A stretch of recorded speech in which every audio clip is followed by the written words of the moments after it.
MRR news కి స్వాగతం. సరైన ఇంటికి సరైన సిమెంట్ ఎంతో ముఖ్యం. విచక్షణతో ఆలోచించండి. రైట్ సిమెంట్ ని ఎంచుకోండి. KCP cement, building the nation since 1958. KCP cement, the right choice. అందరికీ నమస్కారం. ముందుగా పత్రికా మిత్రులందరికీ కూడా ప్రత్యేక ధన్యవాదాలు తెలియపరుచుకుంటున్నాను. ఈరోజు ఆంధ్రప్రదేశ్ రాష్ట్రంలో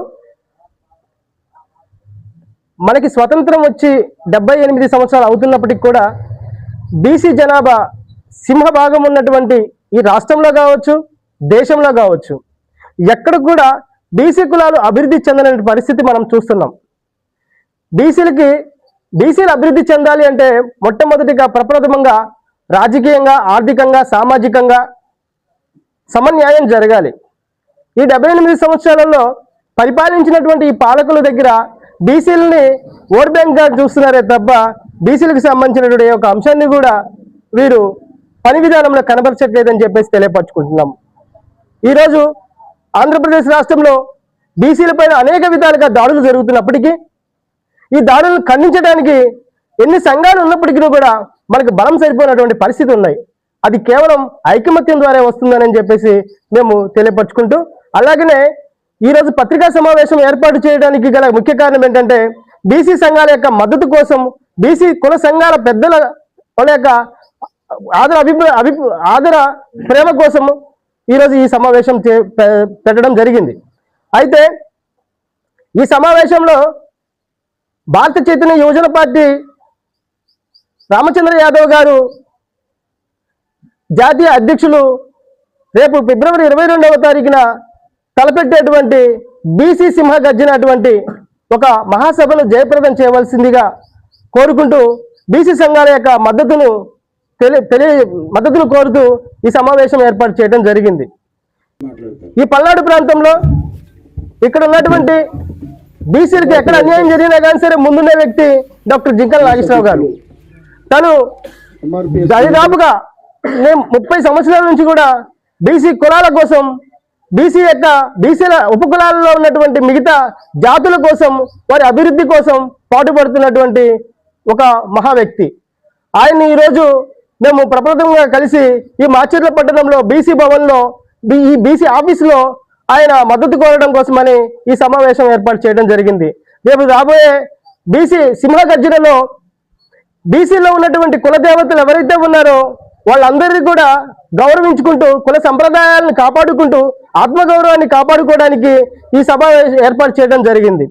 అలాగనే రాజధానిలో సింహభాగమైనటువంటి బీసీలకు 1000 ఎకరాల భూమిని కేటాయించాలని చెప్పేసి ఈ సభ ఏర్పాటు చేయడం జరిగింది. అలాగనే సమగ్ర కుల జనగణన జరిగిన తర్వాత లోకల్ బాడీ ఎలక్షన్స్కి వెళ్ళాలని చెప్పేసి ఒక డిమాండ్ని ఈ సభ ద్వారా తెలియపరచుకుంటూ సభ ఏర్పాటు చేయడం జరుగుతుంది. అలాగనే చట్టసభల్లో బీసీలకు 44% రిజర్వేషన్ ఖచ్చితంగా ఇచ్చిన తర్వాతనే లోకల్ బాడీ ఎలక్షన్కి వెళ్ళాలని చెప్పేసి ఒక డిమాండ్ తోటి, అలాగనే బీసీ కులాల యొక్క ప్రాముఖ్యత తెలియపరచడం కోసం, అలాగనే ఆనాడు శ్రీకృష్ణుడు జాంబవతి యొక్క వివాహ పరిచయ వేదికను కూడా ఏర్పాటు చేస్తూ ఈ రాష్ట్రంలో ఉన్నటువంటి, ఈ దేశంలో ఉన్నటువంటి అన్ని కులాలు కూడా, బీసీ, ఎస్సీ, ఎస్టీ కులాలు అన్ని కూడా అందరం మేము ఒకటేనని, మా అందరికీ సామాజిక న్యాయం కావాలని చెప్పేసి మా నాయకుడు భారత చైతన్య యువజన పార్టీ రామచంద్ర యాదవ్ గారు ఒక బృహత్తరమైన కార్యం చేపట్టడం జరిగింది. దానికి మద్దతుగా రేపు 22వ తారీఖున జరగబోయేటువంటి సింహగర్జనకు ఈ పల్నాడు ప్రాంతంలోని మాచర్ల నియోజకవర్గంలో ఉన్నటువంటి బీసీలందరూ మమేకమై ఒక సుమారుగా ఇక్కడ ఉన్నటువంటి అభివృద్ధికి నోచుకునేటువంటి ఈ ప్రాంతాన్ని ఇక అభివృద్ధి కోసమై మన యొక్క జాతులు ఉద్యమించాల్సిన పరిస్థితి ఆసన్నమైందని చెప్పేసి తెలియపరచుకుంటూ రేపు రాబోయే ఫిబ్రవరి 22వ తారీఖున జరగబోయేటువంటి ఈ కార్యక్రమాన్ని జయప్రదం చేయవలసిందిగా ప్రతి ఒక్కరిని కోరుకుంటున్నాము.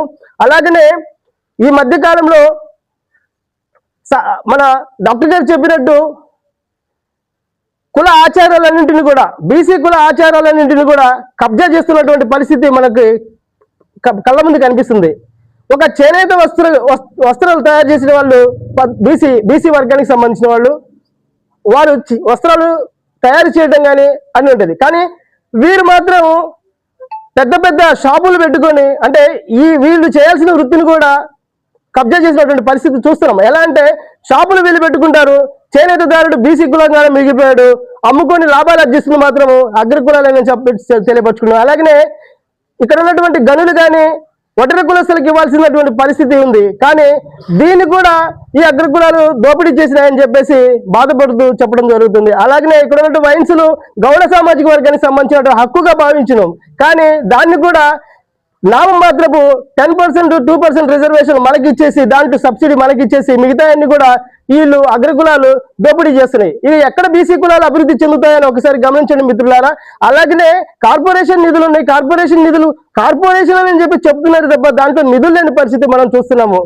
కార్పొరేషన్ కి కేటాయించడం అయితే బాగానే ఉంది, కానీ నిధులు కేటాయించడంలో ఎందుకు వీళ్ళు నిరాకరిస్తున్నారు అని చెప్పేసి ఒకసారి బీసీలందరూ కూడా తెలుసుకోవాల్సినటువంటి పరిస్థితి కూడా ఈ సమయంలో ఉందని తెలియపరుచుకుంటూ, ప్రతి ఒక్క చోట మనకి దోపిడీ జరుగుతుంది కాబట్టి అలాగనే ఈ దోపిడీని అరికట్టాలంటే బీసీలందరూ కూడా ఈ ఐకమత్యంతో కలిసి ఉద్యమించాల్సిన పరిస్థితి ఉందని చెప్పేసి తెలియపరుచుకున్నాను.